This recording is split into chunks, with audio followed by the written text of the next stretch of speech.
David Dunford, Oklahoma City, Rush Truck Center, maintenance in a minute. Today's topic is going to be our visual inspection. You're in your truck, you see it every day, you hear it every day.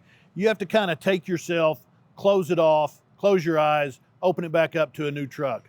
You're going to see some things that you haven't seen. Just the simple walk around, hitting things with your foot, seeing if it rattles, if you've got new rattles, looking for any kind of like rust runoff marks, shows the signs of loose bolts or something like that. Your mirrors may be rattling. Something you're seeing every day that is going to create a problem, but you become accustomed to it.